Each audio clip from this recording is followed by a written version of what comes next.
ચમત્કારી ધ્યાનનું.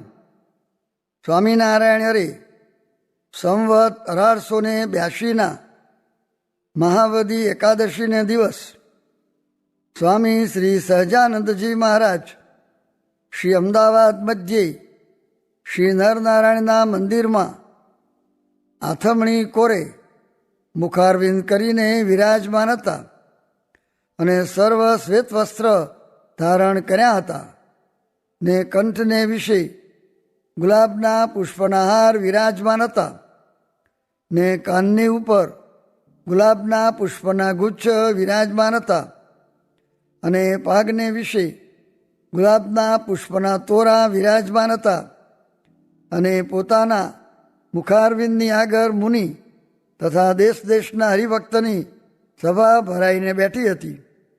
તે સભામાં શ્રીજી મહારાજ અંતરસામી દ્રષ્ટિ કરીને વિરાજમાન હતા. પછી નેત્રકમરને ઉઘાડીને સર્વે સામું જોયું. પછી એમ બોલ્યા છે, અમારે એક ધ્યાનના અંગની વાર્તા કરવી છે. તે વાર્તા મોક્ષ ધર્મને વિશે પણ કહી છે અને જે મોટા મોટા એ ધ્યાને કરીને સિદ્ધ દશાને પામ્યા છે તે પણ અમે ઘણા દીઠા છે અને અમારા પણ અનુભવમાં એમ વર્તે છે. જે અનંત પ્રકારના ધ્યાન છે, પણ જે આ વાત કહેવી છે તેની બરોબર બીજું કોઈ ધ્યાન થાય નહીં.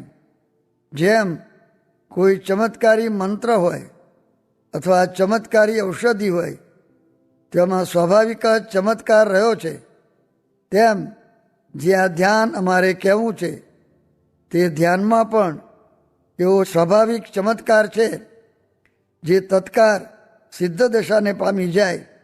હવે તે વાર્તા કરીએ જ છીએ. એ જે ધ્યાનનો કરનારો છે તેને જમણા નેત્રમાં સૂર્યનું ધ્યાન કરવું ને ડાબા નેત્રમાં ચંદ્રનું ધ્યાન કરવું. એવી રીતે ધ્યાન કરતાં કરતાં સૂર્ય અને ચંદ્રમાં જેવા આકાશમાં છે તેવા ને તેવા જ નેત્રમાં દેખાવા માંડે. ત્યારે જમણું નેત્ર છે તે તપવા માંડે ને ડાબું નેત્ર છે તે ઠરવા માંડે. ત્યારે સૂર્યની ધારણા ડાબા નેત્રમાં કરવી ને ચંદ્રની ધારણા જમણા નેત્રમાં કરવી. એવી રીતે ધારણા કરીને પછી સૂર્યને ને ચંદ્રને અંતરદ્રષ્ટિ કરીને હૃદાકાશમાં જોયા કરવા અને જોનારો જે પોતાનો જીવ તેના રૂપને પણ દેખવું અને દેખનારો જે જીવાત્મા તેને વિશે પરમાત્માનું ધ્યાન કરવું. પછી તેનું જે વાસનાલિંગ દેહ છે તે જેમ રેટનો ફારકો ફરે તેમ આકાશને વિશે ફરતું જણાય. પછી એવી રીતે ધ્યાન કરતા થતાં ભગવાનનું જે વિશ્વરૂપ છે તેનું દર્શન તેને થાય છે અને તે રૂપને વિશે 14 લોકની રચના છે તે દેખાઈ આવે છે અને તે સ્વરૂપ અતિશય મોટું પણ નથી દેખાતું. જેમ વટપત્રશાહી ભગવાન એક વડના પત્રમાં નાના બાળક થઈને પડ્યા હતા અને તે જ ભગવાનના ઉદરને વિશે માર્કંડેય ઋષિએ સમગ્ર બ્રહ્માંડ દીઠું. એવી રીતે ભગવાનનું ધ્યાન કરતા થતાં જેટલા કંઈ શાસ્ત્રમાં પદાર્થ કયા છે તે સર્વે એની દૃષ્ટિમાં આવે છે. ત્યારે એના જીવાત્માને વિશે જે કાંઈક નાસ્તિક ભાગ રહ્યો હોય તે મટી જાય છે અને તેનો જીવ અતિબરિયો થાય છે અને જે શાસ્ત્રમાં કહ્યું છે તે સર્વે સત્ય છે એવી એને દ્રઢ પ્રતીતિ આવે છે. અને અણિમાદિક અષ્ટસિદ્ધિઓ તે પણ એ ધ્યાનના કરનારાને આવીને હાજર થાય છે અને જ્યાં લગણ સૂર્યની અને ચંદ્રની કિરણ પહોંચતી હોય ત્યાં લગી તેની દ્રષ્ટિ પહોંચે એવી અનંત સિદ્ધિઓ પ્રગટે છે.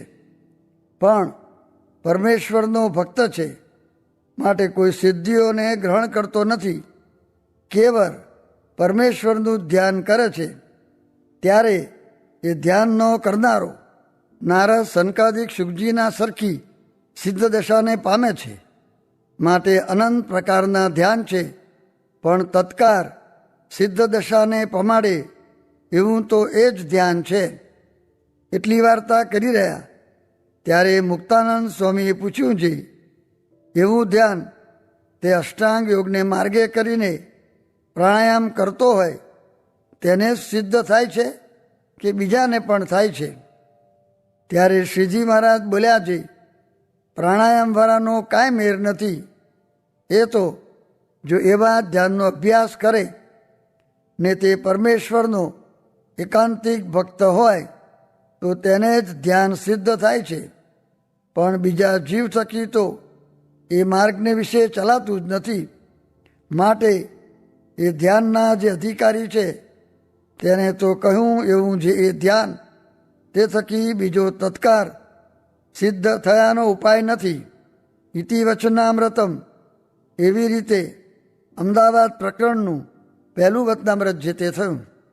સ્વામિનારાયણ સ્વામીએ વાત કરી છે, સ્મૃતિ સહિત અને સ્મૃતિ રહિતમાં કેમ ભેદ છે? તો જેમ ભર્યું માણસ ને ઠાલું માણસ, ભર્યું ગાડું ને ઠાલું ગાડું, તેમ તેનું ચાલવું, બોલવું, જોવું, સાંભળવું, ખાવું ઇત્યાદિ ક્રિયામાં ભેદ છે.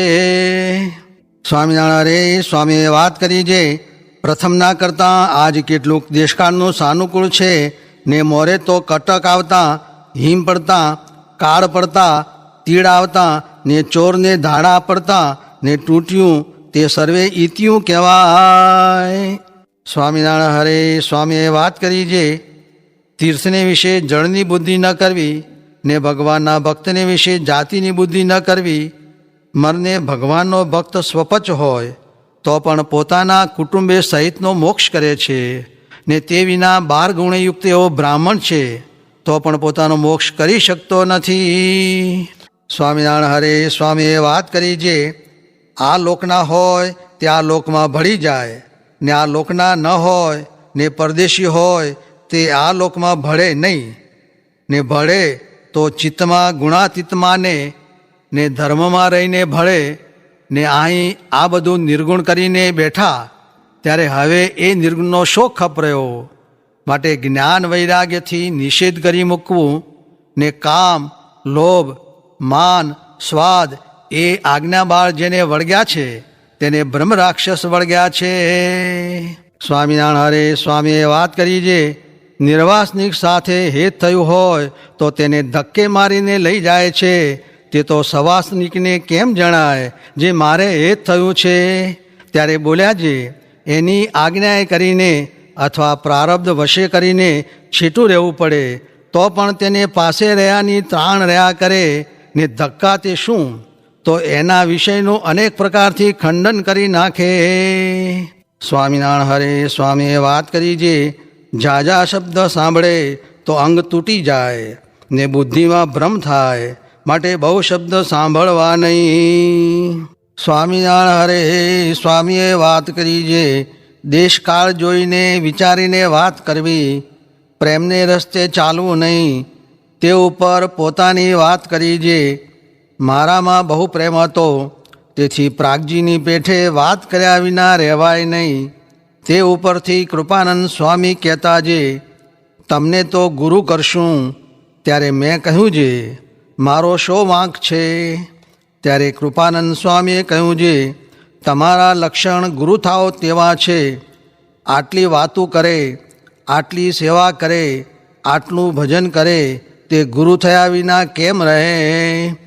પછી કેટલેક દિવસે મહારાજે મુને બોલાવીને સર્વેની આગળ મુક્તાનંદ સ્વામીના ખોળામાં બેસાડીને કહ્યું છે, આપણે જીવોના કલ્યાણ અર્થે આવ્યા છીએ, માટે મંડળ બાંધી વાતો કરો ને સાધુ તો 5 રાખીએ.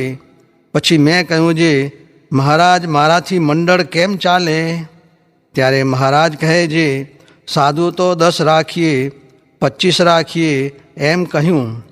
ત્યારે હું તો બોલતો રહી ગયો, પણ મહારાજે ગણતા ગણતા છેવટે 300 સાધુ સુધી રાખવાની વાત કરી ને મને જે આજ્ઞા કરે તેમાં વિચારું ને આત્માનંદ સ્વામી, કૃપાનંદ સ્વામી, ગોપાળાનંદ સ્વામી તત્કાળ માની લે ને તેમને વચનના અધ્ધર ઝીલનારા કયા છે એ વગેરે ઘણીક વાત કરી ને તે ઉપર મધ્ય પ્રકરણનું 48મું વચનામત વંચાવીને કહ્યું છે, દેહ ધરીને સાધુના ભેળું રહેવું. સ્વામિનારાયણ હરે સ્વામીએ વાત કરી છે, ઘાયલ થઈને ફરતી ડોલું સૂજે નહીં ઘર બહાર રે.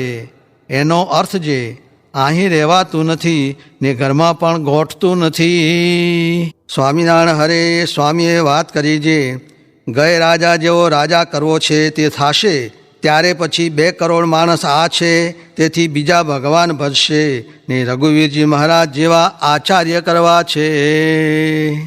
સ્વામિનારાયણ હરે સ્વામીએ વાત કરી છે, એક દિવસ મહારાજે મને કહ્યું હતું જે ધર્મકુળમાં રઘુવીરજી જેવો કોઈ નથી. તે વાત સાચી. કેમ જે એની રહેણી કે સ્થિતિ તે ક્યાંય ન મળે ને ત્યાગની છટા પણ મહારાજના જેવી જ હતી. એવા હવે નહીં થાય. કદી મહારાજ મોકલે તેની વાત નહીં.